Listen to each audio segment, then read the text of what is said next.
আপনি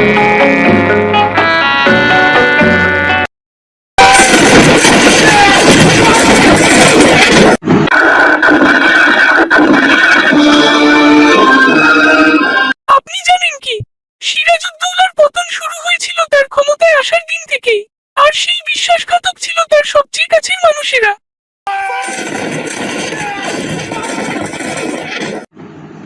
প্রাণপণে যুদ্ধ করো সাহসী ব্রিটিশ সৈনিক, যুদ্ধে জয়লাভ অথবা মৃত্যুবরণ। A Amadera Pradinya, victory or death. Victory or death. তোমরাও প্রাণপণে যুদ্ধ করো বাঙালি বীর, বিপদ আসন্ন দেখে কাপুরুষের মতো হাল ছেড়ে দিও না, যুদ্ধ করো। Pranapane Yudhakaro, victory or death. এক, যুদ্ধ বন্ধ করবার আদেশ দিন। ক্যাপ্টেন ক্লেটন, নবাব সৈন্য দুর্গের কাছাকাছি এসে পড়েছে। এখনই যুদ্ধ বন্ধ করুন, নবাব সৈন্যের কাছে আত্মসমর্পণ না করলে দুর্গের একটি প্রাণীকেও তারা রেহাই। চুপ বেঈমান, কাপুরুষ বাঙালির কথায় যুদ্ধ বন্ধ হবে না। ইংরেজের হয়ে যুদ্ধ করছি কোম্পানির টাকার জন্যে, তা বলে বাঙালি কাপুরুষ নয়। যুদ্ধ বন্ধ না করলে নবাব সৈন্য এখনই তার প্রমাণ দেবে। What?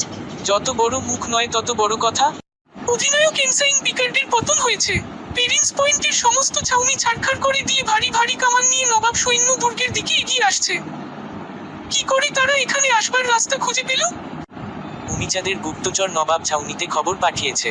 নবাবের পদাতিক বাহিনী দমদমের সরু রাস্তা দিয়ে চলে এসেছে, আর গোলন্দাজ বাহিনী শিয়ালদহের মারাঠা খাল পেরিয়ে বন্যাস্রোতের মতো ছুটে আসছে। বাধা দেবার কেউ নেই।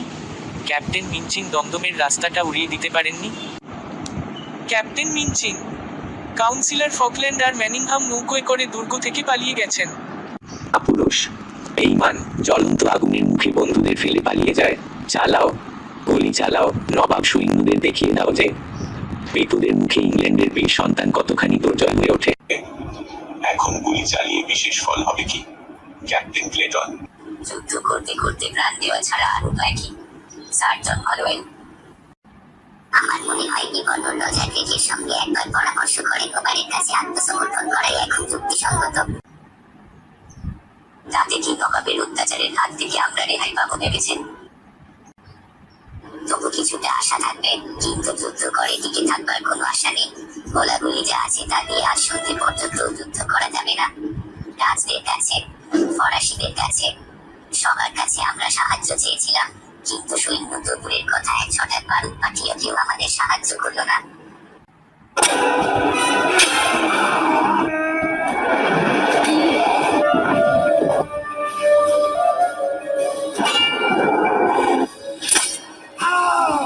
এখানে অপেক্ষা করুন, আমি গভর্নর গ্রেগের সঙ্গে একবার আলাপ করে আসি। এ আছো, বিচারকে বন্দি করে কোথায় রাখা হয়েছে? পাশে একটা ঘরে। এখানে নিয়ে এসো। সুপ্রভাত, সার্জন হলওয়েল। সুপ্রভাত, মিস্টার মুভিচাঁদ। নবাব সৈন্যের গোলাগুলি হঠাৎ বন্ধ হয়ে গেল কেন? হয় দুপুরের আহারের জন্য সাময়িক বিরতি দেওয়া হয়েছে। এই সুযোগের সদ্ব্যবহার করতে হবে অভিযান। আপনি মোবাইলের সেনাধ্যক্ষ রাজা মানিকচাঁদের কাছে একখানা পত্র লিখে পাঠান। তাকে অনুরোধ করুন নবাব সৈন্য যেন আর যুদ্ধ না করে। বন্দির কাছে এই প্রার্থনা কেন সার্জন হলওয়েল? আমি গভর্নর ড্রেকের ধ্বংস দেখতে চাই। Surgeon Holwell, governor Roger Drake আর ক্যাপ্টেন ক্লেটন নৌকা করে পালিয়ে গেছেন। দুর্গ থেকে পালিয়ে গেছেন। গভর্নরকে পালাতে দেখে একজন রক্ষী তার দিকে গুলি ছুঁড়েছিল, কিন্তু তিনি আহত হননি। দুর্ভাগ্য, পরম দুর্ভাগ্য। করতে করতে প্রাণ দেবেন বলে ৮ ঘন্টা আগেও প্রতিজ্ঞা করেছিলেন ক্যাপ্টেন ক্লেটন। শেষে তিনি পালিয়ে গেলেন। ব্রিটিশ সিংহ ভয়ে লেজ গুটিয়ে নিলেন। এ বড় লজ্জার কথা। বিচার, একরকম উপায়। আর কি, ক্যাপ্টেন গর্ডিরা সব পালিয়ে গেছেন। এখন ফাঁকা ময়দানি গাইস হাসপাতালের হাতুড়ে সার্জন চলতে থাকে আলোয় সর্বাধিনায়ক। আপনি তো কমান্ডার ইন চিফ।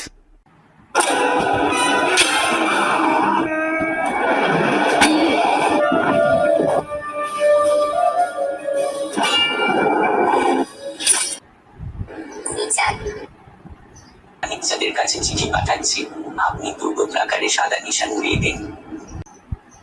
সর্বনাশ হয়েছে, একদল রাজ সৈন্য গঙ্গার দিককার ফটক ভেঙে পালিয়ে গেছে। সেই পথ দিয়ে নবাবের সশস্ত্র পদাতিক বাহিনী মুড়মুড় করে কেল্লার ভেতরে ঢুকে পড়েছে। সাদা নিশান ওরাও, দুর্গ তরুণী সাদা নিশান উড়িয়ে দাও। যে দুশ্মনরা এখানে থেকেই গুলি চালাচ্ছে। আমরা সন্ধির সাদা নিশান উড়িয়ে দিয়েছি যুদ্ধের নিয়ম অনুসারে। সন্ধি না আত্মসমর্পণ। সবাই অস্ত্র ত্যাগ করো, মাথার উপর হাত তুলে দাঁড়াও। নিউ হলওয়েল, নিউ মাথার উপর দুহাত তুলে দাঁড়াও, কেউ এক চুল নড়লে প্রাণ যাবে। সাবধান, বাংলা, বিহার, উড়িষ্যার নবাব বাহাদুর, নবাব সিরাজউদ্দৌলা আসছেন।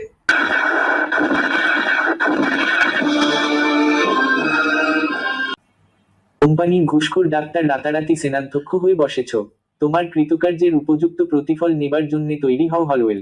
আশা করি নবাব আমাদের উপরে অন্যায় জুলুম করবেন না। তো তোমরা যে আচরণ করে এসেছো তাতে তোমাদের উপরে সত্যিকার জুলুম করতে পারলে আমি খুশি হতো। গভর্নর রিক কোথায়? তিনি কলকাতার বাইরে গেছেন। কলকাতার বাইরে গেছেন না প্রাণ নিয়ে পালিয়েছেন? আমি সব খবর রাখি। হলওয়েল, নবাব সৈন্য কলকাতা আক্রমণ করবার সঙ্গে সঙ্গে রজার ড্রেক প্রাণ ভয়ে কুকুরের মতো ল্যাজ বুকিয়ে পালিয়েছে। কিন্তু কৈফিয়ত তবু কাউকে দিতেই হবে। বাংলার বুকে দাঁড়িয়ে বাঙালির বিরুদ্ধে অস্ত্র ধরবার স্পর্ধা ইংরেজ পেল কোথা থেকে? আমরা নবাবের বিরুদ্ধে যুদ্ধ করতে চাইনি, শুধু আত্মরক্ষার জন্যে। শুধু আত্মরক্ষার জন্যই কাশিমবাজার কুঠিতে তোমরা গোপনে অস্ত্র আমদানি করছিলে? চায় না। খবর পেয়ে আমার হুকুমে কাশিমবাজার কুঠি জ্বালিয়ে দেওয়া হয়েছে, বন্দি করা হয়েছে ওয়াটসন কলেজকে। জাহাপনা, বন্দি ওয়াটসকে এখানে হাজির করুন। তোমরা ভেবেছো তোমাদের অপকীর্তির কোনো খবর আমি রাখি না, তাই তোমাদের অশিষ্ট আচরণের জবাবদিহি কে করবে? কাশিমবাজারে তোমরা গোলাগুলি আমদানি করছো, কলকাতার আশেপাশে গ্রামের পর গ্রাম তোমরা নিজেদের দখলে আনছো, দুর্গ সংস্কার করে তোমরা সামরিক শক্তি বৃদ্ধি করছো, আমার নিষেধ অগ্রাহ্য করে কৃষ্ণবল্লভকে তোমরা আশ্রয় দিয়েছ, বাংলার মসনদে বসবার পর আমাকে তোমরা নজরানা পর্যন্ত পাঠাওনি।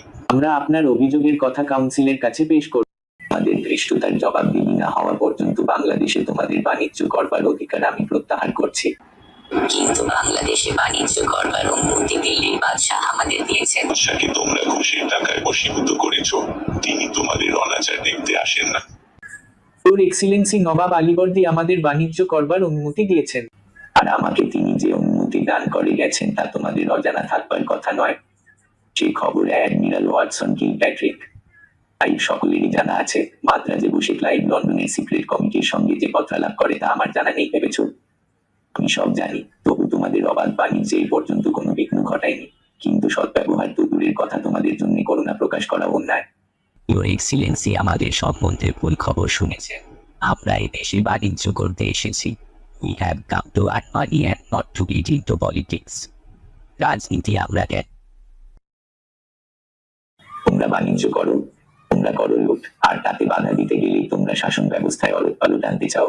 কর্ণাটকে, দাক্ষিণাত্যে তোমরা কি করেছো? শাসন ক্ষমতা করায়ত্ত করে অবাধ লুটতরাজের পথ পরিষ্কার করে নিয়েছো। বাংলাতেও তোমরা সেই ব্যবস্থাই করতে চাও। তা না হলে আমার নিষেধ সত্ত্বেও কলকাতার দুর্গ সংস্কার তোমরা বন্ধ করনি। ফরাসি ডাকাতদের হাত থেকে আমরা আত্মরক্ষা করতে চাই।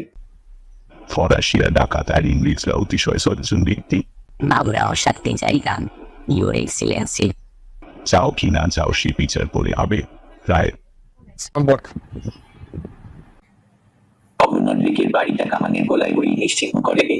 গোটা ফিরিঙ্গি পাড়ায় আগুন ধরিয়ে ঘোষণা করে দিন সমস্ত ইংরেজ যেন অবিলম্বে কলকাতা ছেড়ে চলে যায়। আশপাশের গ্রামবাসীদের জানিয়ে দিন তারা যেন কোনো ইংরেজের কাছে কোনো প্রকারের সওদা না বেচে। নিষেধ কেউ অমান্য করলে তাকে গুরুতর শাস্তি ভোগ করতে হবে। আজ থেকে কলকাতার নাম হলো আলীনগর। রাজা আলীর চাঁদ, আপনাকে আমি আলীনগরের দেওয়াল নিযুক্ত করলাম। যা আপনার অনুগ্রহ। আমি অবিলম্বে কোম্পানির যাবতীয় সম্পত্তি আর প্রত্যেকটি ইংরেজের ব্যক্তিগত সম্পত্তি নবাব তহবিলে বাজেয়াপ্ত করো। কলকাতা অভিযানের সমস্ত খরচ বহন করবে কোম্পানির প্রতিনিধিরা, আর কোম্পানির সঙ্গে সংশ্লিষ্ট এখানকার প্রত্যেকটি ইংরেজ। আপনাকে মুক্তি দেওয়া হলো বিচার। আর হ্যাঁ, রাজা রাজবল্লভের সঙ্গে আমার একটা মিটমাট হয়ে গেছে, কাজেই কৃষ্ণবল্লভকে চুক্তি পেপার ব্যবস্থা করুন। ও না, হলওয়েল, ইউর এক্সিলেন্সি। আমার সৈন্যদের মুক্তি দিচ্ছে, কিন্তু তুমি আমার বন্দী কয়েদি হলওয়েল ও আর্সার কলেজকে আমার সঙ্গে পাঠাবার ব্যবস্থা করুন। মুর্শিদাবাদে ফিরে গিয়ে আমি তাদের বিচার করব।